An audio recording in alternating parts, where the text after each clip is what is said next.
آپ یہ دیکھیں کہ آپ ٹھیک ہیں. ہمارے بزرگوں کو سارے لوگ تعریفیں کرنے والے نہیں ملے، روڑے مارنے والے بھی بڑے ملے. اور قرآن مجید کی آیت میں نے تلاوت کی شروع میں، اللہ فرماتے ہیں یجاہدون فی سبیل اللہ، وہ لوگ اللہ کے راستے میں جہاد کرتے ہیں. پھر سارے لوگ انہیں اچھا نہیں کہتے، بعض برا بھی کہتے ہیں، لیکن ولا یخافون لومۃ لائم، وہ کسی ملامت کرنے والے کی ملامت کی وہ پرواہ ہی نہیں کرتے، وہ اپنا کام کرتے ہیں، وہ پرواہ ہی نہیں کرتے. ذالک فضل اللہ، یہ ان پر اللہ کا فضل ہے. یؤتیہ من یشاء، اور یہ فضل رب جسے چاہتا ہے عطا کرتا ہے. میں آپ کو سادی بات سناتا ہوں، میں بس سمیٹنے لگا ہوں، آپ توجہ کریں گے.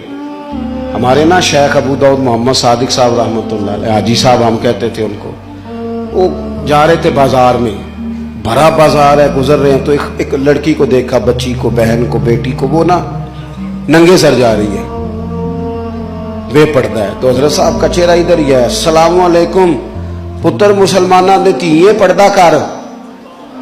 اس نے بڑے سخت لہجے میں کہا بابا جا اپنا کام کر.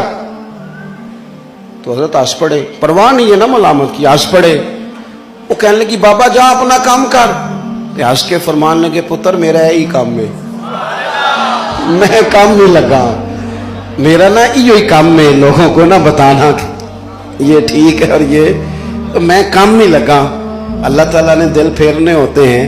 اس خاتون کو ایسا احساس ہوا کہ اس نے اسی وقت دوپٹہ اٹھا کے اپنے چہرے پہ بھی رکھ لیا اور اپنے سر کو بھی ڈھانپ لیا. اگر آپ کہیں گے نا کہ پہلے مجھے لوگ اچھا کہیں تو پھر میں چلوں گا، یہ تو بات ہی ٹھیک نہیں ہے. آپ کو اپنا، میں نے کہا اپنے ضمیر سے پوچھ لیں آپ کا راستہ ٹھیک ہے، اور پھر سفر کو شروع کر دیں. راستے میں بڑے لوگ آئیں گے، تائید بھی کریں گے، تنقید بھی کریں گے. میں نے اپنی زندگی میں دیکھا ہے جس کی آپ بات مان لیتے ہیں وہ آپ کے حق میں ہے، اور جس سے آپ تھوڑا سا کہتے ہیں کہ یار چلو مصروف ہوں تھوڑی معافی دے دیں، وہ ناراض ہے. آپ اگر لوگوں کے طریقے کے مطابق آپ لوگوں کی تائید اور تنقید سے چلیں گے تو چند قدم نہیں چلیں. آپ اپنی زندگی میں خود ترجیحات کا تعین کریں کہ دراصل ہم نے اور کام کوئی ضرور کریں. خالی بیٹھ کے باتیں کرنا، خالی بیٹھ کے کہانیاں سنانا، تبصرے کرنا، تجزیے پیش کرنا، یہ کاہل لوگوں کا کام ہے. کام کریں، جدوجہد کریں. دیکھو صحیح بخاری میں موجود ہے، ایک خاتون مسجد نبوی شریف صلی اللہ تعالی علیہ وسلم میں جھاڑو دیتی تھی، جھاڑو. تو صحابہ کہتے ہیں رات کو انتقال ہو گیا، ہم نے سوچا حضور کو تکلیف ہوگی، طلاع نہ دی اور اس کی تدفین کر دی. سارا کچھ جاننے والے محبوب صبح گزرے قبر کے پاس سے، تو سارا کچھ جاننے والے کریم فرمانے لگے مجھے اطلاع کیوں نہیں دی؟ یا رسول اللہ آپ کی تکلیف کے پیش نظر، تو چونکہ یہ کوئی ڈیوٹی تو کرتی تھی نا، کوئی کام تو کرتی تھی نا، مسجد میں جھاڑو دیتی تھی، تو محبوب نے قبر پہ کھڑے ہو کے فرمایا بناؤ صفے، میں دوبارہ جنازہ پڑھاؤں گا. بناؤ صفے. اگرچہ دوسرا جنازہ تب جائز ہوتا ہے اگر وارثوں نے نہ پڑھا ہو تو پھر دوسرا جنازہ پڑھا جا سکتا ہے. تو حضور تو خود وارث ہے نا ساری امت کے، اور شارع ہیں، اختیار رکھتے ہیں. لہٰذا اللہ کے محبوب نے فرمایا قبر پہ دوبارہ جنازہ. کوئی کام کرنا چاہیے، کوئی ڈیوٹی کرنی چاہیے. ہم نے زندگی میں نا اپنے لیے کچھ طے کرنا چاہیے، پھر چل پڑنا چاہیے. ساری عمر گزر جاتی ہے، ہم فیصلہ ہی نہیں کرتے کہ ہم نے کرنا کیا ہے. کچھ تعین ہو، کچھ کام ہو، کچھ خدمت ہو. یہ جو مذہبی دینی ادارے ہیں نا، ان اداروں نے ہمیں بڑا کچھ دیا ہے. یہاں بڑی کمزوریاں ہیں، سارے ہی ہم انسان ہیں تو یہاں بھی بڑی کمزوریاں ہیں. لیکن آپ یہ دیکھیں کہ حکومت سرکاری اداروں پر، تعلیمی اداروں پر خرچ کتنا کرتی ہے، اور جواب میں یہ ہے کہ یہاں بھی 2 سیٹیں خالی ہیں، وہاں بھی 2 سیٹیں خالی ہیں، بندے ہی نہیں مل رہے فن کے. اور یہ مدارس ہیں. کوئی مسجد آپ کو ایسی نہیں ملے گی کہ جمعہ اس لیے نہیں ہوا کہ جمعہ پڑھانے والا کوئی نہیں ملا. رمضان شریف کے اندر حافظ زیادہ ہوتے ہیں، مسجدیں تھوڑی ہوتی ہیں. یہ خدمات ہیں مدارس کی. مدارس نے آپ کی ضرورت سے زیادہ آپ کو لوگ تیار کر کے دیے، لیکن ہمارا مدارس کے ساتھ جو رویہ ہے وہ بڑا عجیب سا ہے.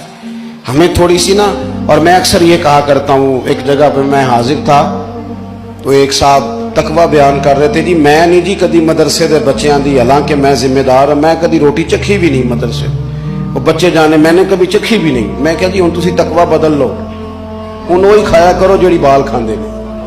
تاکہ تمہیں پتہ لگے بیچارے کی کھاندے میں. وہ آپ کیا بات کر رہے ہیں؟ بچوں مدارس کے بچے، یہ میں نے تو اپنے مدرسے میں کہا ہے کہ ان کو 15 دن کے بعد برگر بھی کھلایا کرو. آپ کیوں گھٹن پیدا کرتے ہیں؟ کیا باقی سب کے لیے جائز ہے تو ان کے لیے ناجائز ہے؟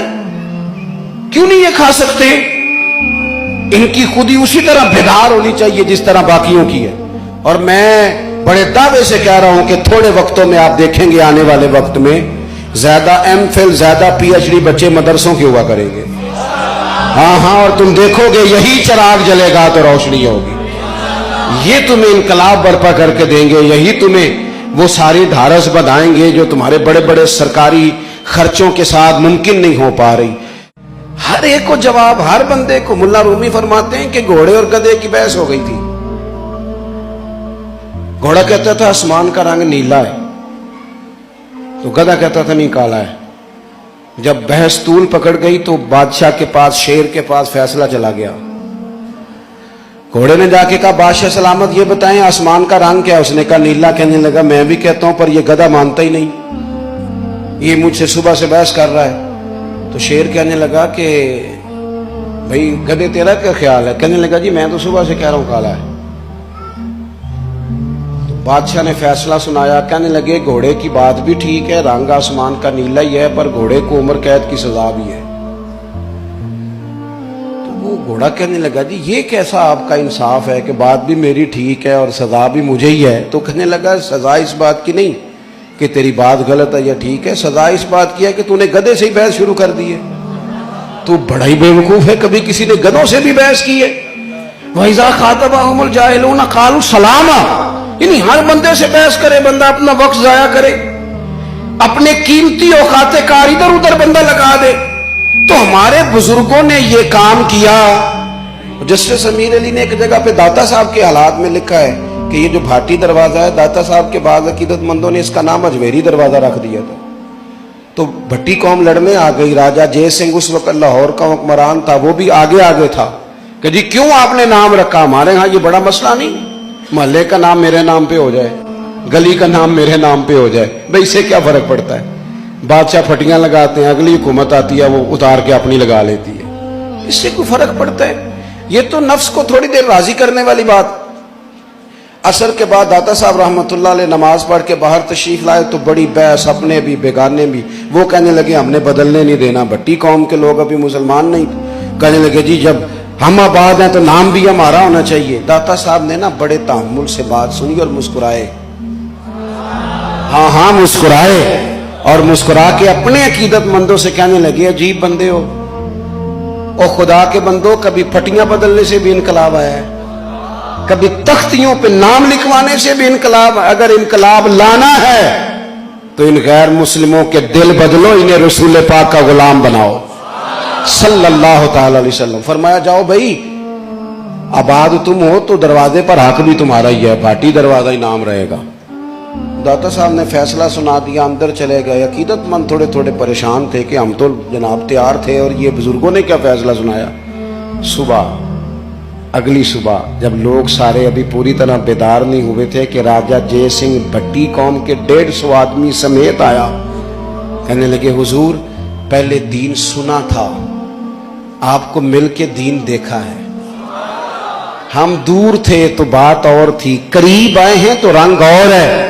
آپ مہربانی کریں ہمیں کلمہ پڑھائیں، ہم مسلمان ہونا چاہتے ہیں. الجھاؤ نہ پیدا کرے، اپنا کام کریں.